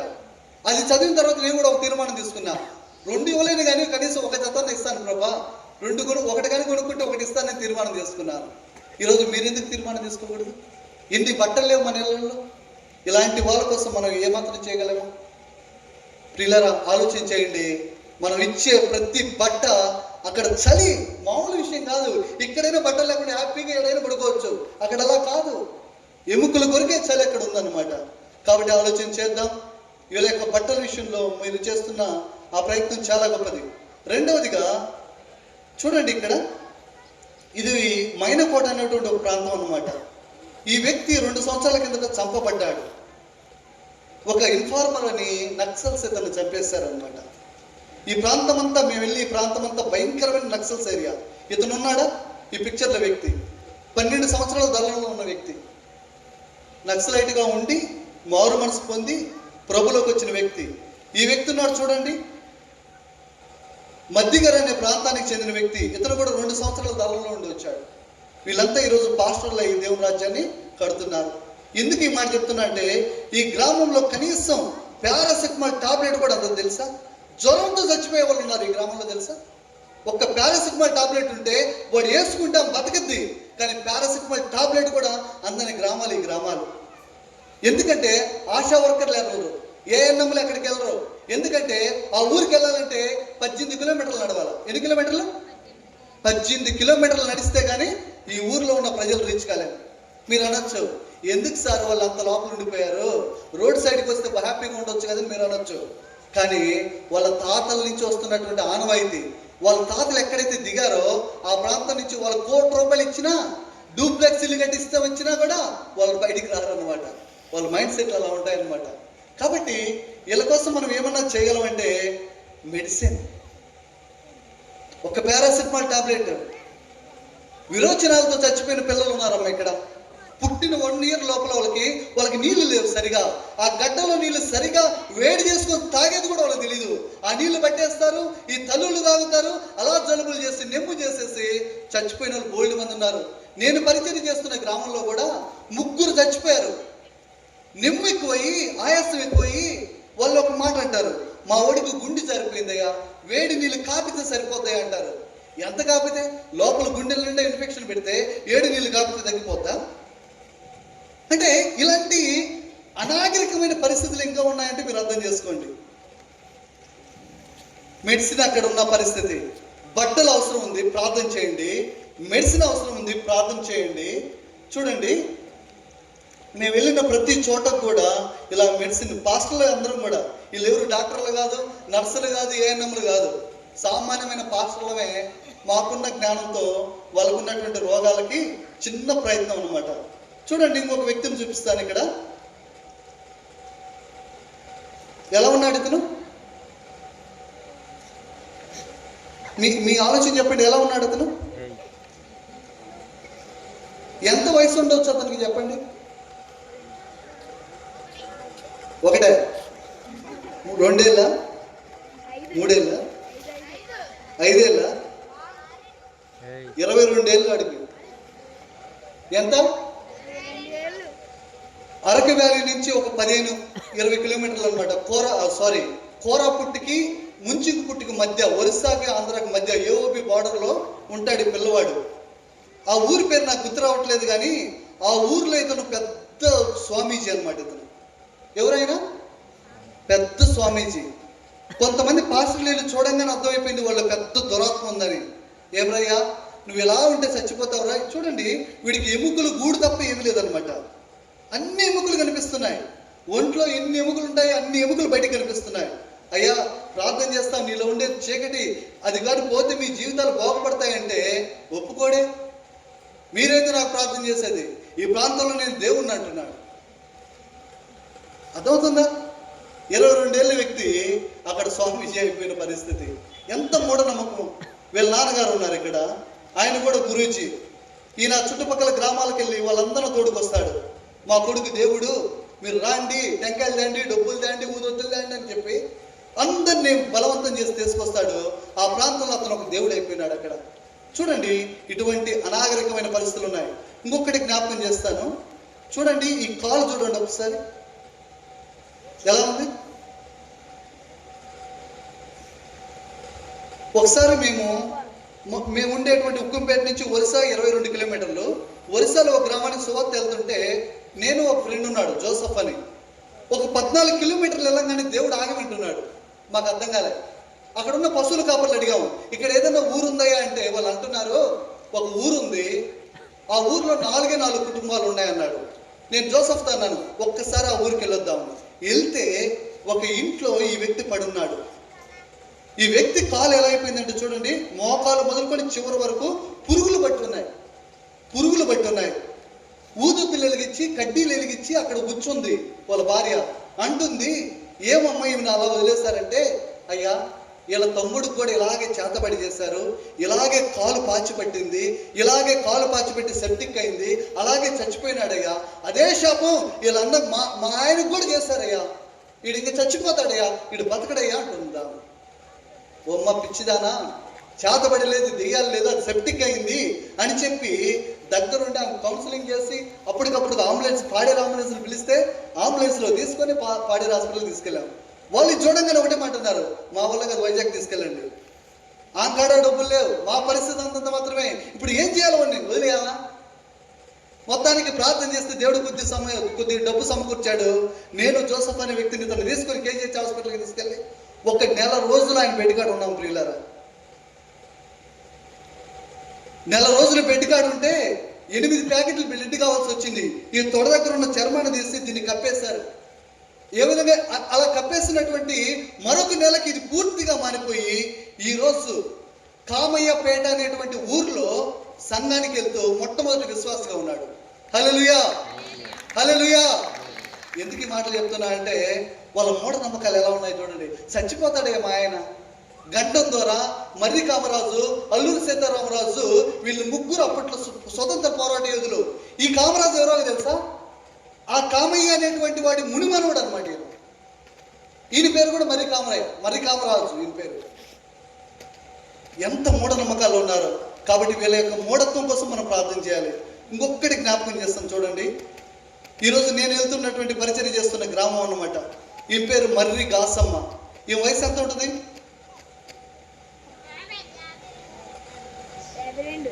ఎంత ఉంటుంది? మీరు ఎవరి కరెక్ట్గా చెప్పండి. ఒకటన్నా కాదు 30 ఏళ్ళ వయసు. అక్కడ ఉన్న లేడీస్ 20 ఏళ్ళకి, 30 ఏళ్ళకి, 50 ఏళ్ళ, 60 ఏళ్ళ కనిపిస్తారు. ఇక్కడ ఉన్న వాళ్ళు మాత్రం 20 ఉంటారులే. సరే, ఈ గడ్డం చూడండి. ఈ గడ్డ కోసం ఒక ఎద్దును బలిచ్చారు, తర్వాత ఒక ఆవును బలిచ్చారు. గుర్రుడు అన్నాడు, ఇది పెద్ద దెయ్యము, మేక కావాలన్నాడు. ఇది ఇంకా పెద్ద దెయ్యం అని చెప్పి పెద్ద పందిని కురిపించారు. కొన్ని వేలు ఖర్చు పెట్టారు. ఆ ఊర్లో ఏ ఇంటికి నన్ను పిలవరు, కానీ 2 సంవత్సరాలుగా ఆ ఊరు తిరుగుతాను ఉన్నా. పెద్దగుంది అనే ఊరు అనమాట. ఇప్పుడు నేను పరిచయం చేస్తున్న గ్రామం అదే. తిరుగుతూ ఉంటే ఒక రోజు సారు చూడండి సారు ఇదని అంటే, అమ్మ అది కొద్దిగా క్యాన్సర్ అయి ఉండొచ్చు అమ్మని చెప్తే, మాకు తెలియదు సార్, పాడేరు హాస్పిటల్కి వెళ్ళడము, మమ్మల్ని తీసుకెళ్తామంటే తీసుకెళ్తే అక్కడ ఒక ఆమె తిట్టేసింది. ఏమయ్యా నీకు బుద్ధి ఉందా, చదువుకున్న లాగున్నావు, ఇప్పుడే తీసుకొచ్చేదామని, ఆ గడ్డ పగిలితే చచ్చిపోతుంది, కేజీహెచ్కి రాస్తే వెంటనే తీసుకుపోమంటుంది. నన్నేమో ఆ బంధువు అనుకుంటుంది. వాళ్ళ ఆయన కూడా ఉన్నాడు పక్కన, ఆయన పేరు సత్యబాబు. అయ్యా నేను చచ్చిపోయేటట్టుంది, వెంటనే తీసుకెళ్ళాలి. మొత్తానికి కొద్ది డబ్బు సమకూర్చుకొని పాడేరు హాస్పిటల్ నుంచి వైజాగ్కి వాళ్ళే అంబులెన్స్ ఇచ్చి పంపించారు. మళ్ళా 4 రోజులు కాపలా కావాల్సి వచ్చింది దానికోసం. సార్ మేము వెళ్ళిపోతాం, మాకు పళ్ళు పోతాయి అంటారు, మాకు పశువులు పోతున్నాయి అంటారు. మొత్తానికి కింద మీద పడి 1 నెల రోజులు హాస్పిటల్లో ఉంటే ఈమెకి వచ్చినటువంటి వ్యాధి ఏంటంటే అమిలోబ్లాస్టోమా సిస్ట్ అని, ఏబీసీ అని ఒక క్యాన్సర్ గడ్డ. అది కూడా అయితే అది ప్రమాదకరమైనది కాదు. అది మొత్తానికి పెద్ద ఆపరేషన్ చేసి తీసేశారు. విచిత్రం ఏంటంటే ఈ ఆపరేషన్ చేసేటప్పుడు ఈమె కడుపులో 6 నెలల పిల్లవాడు ఉన్నాడు. అది వాళ్ళ భర్త చెప్పలే, ఈమె చెప్పలే. డాక్టర్లకు ఏం తెలుసు, చేసి పడేశారు. మొత్తానికి ఎన్నో యాంటీబయాటిక్లు ఎక్కాయి, ఎన్నో మొద్దు ఇంజక్షన్లు ఎక్కాయి. కానీ దేవుడు మహాకృప ఏంటంటే మంచి 12 మగపిల్లడు పుట్టాడు. హల్లెలూయా, హల్లెలూయా.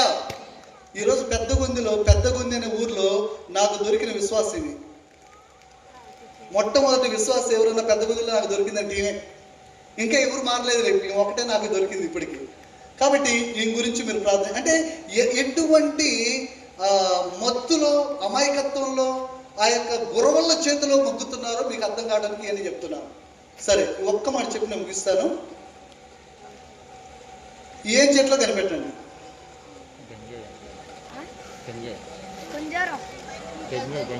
బంతినారా,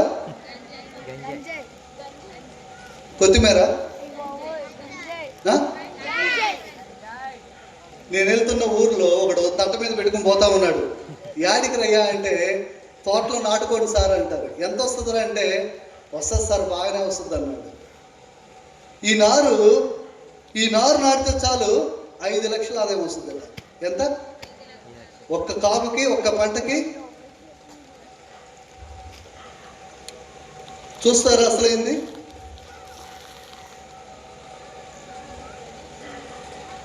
నేను పరిచయం చేస్తున్న గ్రామంలో ఉన్న పరిస్థితి ఇది అన్నమాట. వాళ్ళ పరిస్థితులు ఎలా ఉన్నాయో తెలుసా? సార్ నీకు వాటా ఇస్తా, అమ్మి పెడతామంటుండే ఒకడు. ఏంది? కాబట్టి ప్రార్థన చేయండి. ఈ పరిస్థితులు చాలా దారుణంతో. ఈ పిల్లలకి చదువులు లేవు. వీళ్ళు స్కూల్కి వెళ్ళాలంటే సుమారు 5 కిలోమీటర్లు నడుచుకుని వెళ్ళాలి. కొండలు, మెట్టలు, లోయలు దిగి వెళ్ళాలి. అందుకే వాళ్ళు పంపకుండా ఉండేసరికి ఈ ఊరికి నేనే వెళ్ళి చదువు చెప్తున్నాను. ఈ పిల్లలకి వారానికి ఒక్కరోజు, నాకు పరిచర్య వారం ఉంటుందిగా, కుదరకపోతే ఒక్కరోజు వెళ్ళి ఈ బిడ్డలకు చదువు చెప్తున్నాను. కాబట్టి చాలా పరిస్థితులు ఉన్నాయి అక్కడ. ఈ గ్రామాలు 4,000 గ్రామాలు, 7 తెగలు, 9,50,000 మంది ప్రజలు, అల్లూరు సీతారామరాజు జిల్లా. మీ ప్రార్థనలో జ్ఞాపకం చేసుకుని ప్రియులారా. కాబట్టి ఈ రాత్రి చెప్పే విషయం ఒకటే. రేపు అన్న వాళ్ళు బయలుదేరి వస్తున్నారు. 21, 22, 23 గొడ్డు మామిడి అనేటువంటి ఊర్లో పండగ జరగబోతుంది. వాళ్ళకు కొన్ని వస్త్రాలు ఇచ్చి, కొంత భోజనం పెట్టి, అక్కడ ఒక సువార్త గుడికి పెట్టి, అక్కడ ఒక చిన్న సంఘ స్థాపన జరగాలని మీ ప్రార్థనలో జ్ఞాపకం చేసుకోండి. మొన్న అన్నాను కదా, 4 రోజుల కిందట ఒక ప్రాంతానికి వెళ్ళాం. పొలం వలస అనే ఊరికి వెళ్ళాం. 2 వీధులు, 40 కుటుంబాలు ఉన్నటువంటి ఊరు అన్నమాట. విజయవాడ చార్లెస్ జాకబ్ గారు పాడేరుకు వచ్చారు. వాళ్ళ టీంను పంపించాడు అనమాట. మా వాళ్ళని వాడుకోండి అంటే వాళ్ళు ఒక 5 మంది వచ్చారు. వాళ్ళు కొంత డబ్బులతో ఏం చేశారంటే అన్నిల గ్రామమైన పొలం వలసలో ఒక చిన్న ప్రోగ్రాం ఏర్పాటు చేశారు. ఎంత ఖర్చు పెట్టారో తెలుసా? 10,000 ఖర్చు పెట్టారు. విచిత్రం ఏంటంటే 4 కుటుంబాలు ముందుకు వచ్చాయి. మేము కూర్చుంటామయ్యా, ఈ ఆదివారం నుంచి పాస్టర్ వస్తా అని చెప్పి మాటించారు. హల్లెలూయా, హల్లెలూయా. ఎందుకు ఈ మాటలు చెప్తున్నానంటే అక్కడ ఉన్న పరిస్థితులు ఇలాంటి. ఇది ఒక్కటి చూపిస్తాను చూడండి.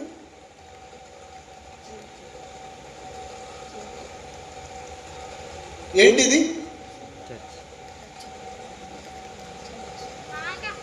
ఏంటిది? పాక, పసులు పాక ఏంట్రా? చర్చి. అది ఏంటది? చర్చి. మన సైడ్ చర్చి కట్టాలంటే ఎన్ని లక్షలు కావాలి చెప్పడము? ఒక అంచనా ప్రకారం చెప్పండి. మన సైడ్ చర్చిలు కట్టాలంటే ఎన్ని లక్షలు కావాలి, ఎన్ని కోట్లు కావాలి? ఒక మాట చెప్పనా మీకు, ఏజెన్సీలో చర్చి కట్టాలంటే 10,000 సరిపోతాయి. ఎంత? 10,000 చాలు. ఆ 10 రేకులు లేక కొన్ని సంవత్సరాల పాటు వీళ్ళు పట్ట కిందే ఆరాధన చేసుకుంటున్నారు. ఏంటి? 10 రేకులు లేక కొన్ని సంవత్సరాల పాటు ఆ పట్టల కింద ఆరాధన చేసుకుంటున్నారు. ఎండ వస్తే, వాన వస్తే వాటి కిందే పడి చేసుకుంటున్నారు. 10 రేకులు కొనుక్కునే స్తోమత వాళ్ళకి లేక. మీకు ఒక ఆఫర్ చెప్పనా? 10,000కి రేకులుగా నేర్పిస్తే మీరు చర్చి కట్టించిన వాళ్ళు అయిపోతారు తెలుసా? అర్థమవుతుందా? 10,000కి చర్చ అయిపోతుంది అక్కడ. ఏడేమో 20 లక్షలు, 30 లక్షలు, 50 లక్షలు. ఎందుకు? రేపు కాలిపోవడానిక? నలుగురు కూర్చోవడానికి, ఆరాధన చేసుకోవడానికి చాలు. పెద్ద పెద్ద భవనాలు ఏమో అవసరం లేదు. భవనాలు మనతో పాటు వస్తాయా? కాబట్టి మీరు ఇలా ఆలోచన చేద్దాం. ఏజెన్సీలో ఉన్న పరిస్థితులు, వాళ్ళ చదువుల గురించి. 26 జిల్లాలు ఉంటే మొన్న వచ్చిన 10th క్లాస్ రిజల్ట్ ప్రకారం చెప్పాలంటే 26 జిల్లాల్లో చివరి జిల్లా ఏదో తెలుసా? అల్లూరి సీతారామరాజు జిల్లా. ఒక్కడంటే ఒక్కడు పొట్ట పొడిస్తే అక్షరం రాదు. 10వ తరగతి చదువుతాడు, రాదు వాడికి. నేను పరిచయం వెళ్తున్న గ్రామంలో పిల్లలకు చదువు లేదు కదా, చిన్న పిల్ల అంటుంది, సారు నీ డొక్రీ ఏది సార్ అంటుంది. అంటే దాని అర్థం ఏంటి? నీ పిల్లం లేదంటుంది ఆ చిన్న పిల్ల. దేశ ముదురులు వాళ్ళు, మామూలు ముదురులు కాదు. మనకన్నా జ్ఞానం తక్కువ. అక్కడ ఆడపిల్లలు మామూలు కాదు అసలు. ఎంత పిల్ల, నీ డొక్రీ ఏది సారు, తీసుకురావు సారు, ఎప్పుడు తీసుకొస్తావు సారు? ఆ పిల్లల పిల్లలే అడుగుతుంటే నేను నవ్వాలి ఆడవాళ్ళు అర్థం కాదు. ఇంక ఏ మార్కులు వస్తాయి వాళ్ళకి, ఆ వ్యవహారాల్లో ఉంటే వాళ్ళు. కాబట్టి ఎందుకు ఈ మాటలు చెప్తున్నా అంటే ప్రార్థన చేయండి వాళ్ళ గురించి. చాలా చెడిపోయిన పరిస్థితులు ఉన్నాయి. నాకు తెలిసిన 3 పాస్టర్లు మా టీంలో ఉన్న పిల్లలు 9 దాకా చదివారు, 10వ తరగతి అంటే ఊహు అని ఇంటికి వచ్చేసారు. మేము కొట్ట చంపినా మేము పడిపోమంటున్నారు. పాస్టర్ పిల్లలే. బళ్ళు పోవట్లేదు, స్కూల్ లేవు, ఎగ్గొట్టేశారు అందరూ. యవ్వనస్తులు తాగి చెడిపోతున్న పరిస్థితి భయంకరంగా ఉంది. కాబట్టి మీ ప్రార్థనలో ఇవన్నీ జ్ఞాపకం చేసుకోండి. చాలు, ఇప్పటికి చాలా ఆలస్యమైంది. చూడండి ఈ అక్క ఏం చేస్తుందో చూడండి. ఏం చేస్తుంది? పడుకోనుందా? నిద్రపోతుందా? చచ్చిపోలేదురా, ఫుల్గా తాగి పడుకోందామి. ఫుల్గా తాగేసి ఊటుగా తాగేసి పడిపోయిందాన్ని. ఎన్ని బిందులు నీళ్ళు పోస్తే లేస్తుందాన్ని. విచిత్రం ఏంటంటే ఏజెన్సీలో మగవాళ్ళ కంటే ఆడవాళ్ళు ఎక్కువ తాగేస్తారు. ఆ కొండలు చూపించడానికి బాగుండదు కానీ ఊటుగా తాగేస్తారు. ఇందాక చెప్పాను చూడు, ఫస్ట్ ఒక చిన్న పిల్లని వాళ్ళు ఉదయాన్నే మేము ఆ గ్రామానికి నడుచుకొని ఉదయానికి వెళ్ళామన్నమాట. వెళ్తే వాళ్ళు తమ పిల్లల్ని వాళ్ళందరినీ తీసుకొని వెళ్తున్నారు. యాడికి వెళ్తున్నామంటే ఒక కళ్ళు చెట్టు కాడికి వెళ్ళి కళ్ళు తీయడానికి అన్నారు. మరి పిల్లలు ఎందుకంటే వాళ్ళకు కూడా తాపడానికి అంటున్నారు. చిన్న పిల్లలకు కూడా కళ్ళు అలవాటు చేస్తారనమాట. ఆడవాళ్ళు తాగుతారు, పిల్లోళ్ళు తాగుతారు, పెద్దోళ్ళు తాగుతారు, తాగి తందనాలు ఉంటాయి అక్కడ పరిస్థితులు. కాబట్టి ఈ పరిస్థితులన్నీ కూడా మీ ప్రార్థనలో జ్ఞాపకం చేసుకోండి.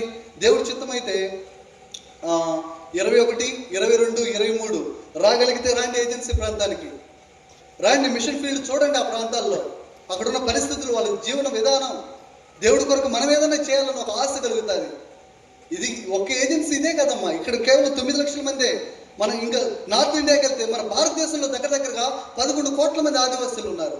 ఎన్ని కోట్లు? 11 కోట్ల మంది ఆదివాసులు ఉన్నారు. వాళ్ళకి ఎవరు సువార్త చెప్తారు? వాళ్ళు, నేనంటాను ఇక్కడ శాంపిల్ అవుతుందంటే వాళ్ళ పరిస్థితి ఇంకా దారుణంగా ఉంటుంది. కాబట్టి వీళ్ళందరి కోసం మనం ప్రార్థన చేద్దాం. 3 స్థలాల్లో నిలిచి ఉందాం. రక్షణలో నిలబడదాం. ఇతరుల కొరకు మనం విజ్ఞాపన చేద్దాం. క్రీస్తు నామం ఎరగిన చోట్ల సువార్తను ప్రకటించడానికి మనం కంకణం కట్టుకుందాం. ఈ మాటలు దేవుడు దీవించును గాక. అందరు డబ్బులు కొడదాం. అందరూ కూడా ఎంతోమంది ఈ పరిచర్యకు సహకరిస్తూ ఉన్నారు. అలాగని కోట్లు ఉన్నవాళ్ళు కాదు, పొలాలు ఉన్నవాళ్ళు కాదు,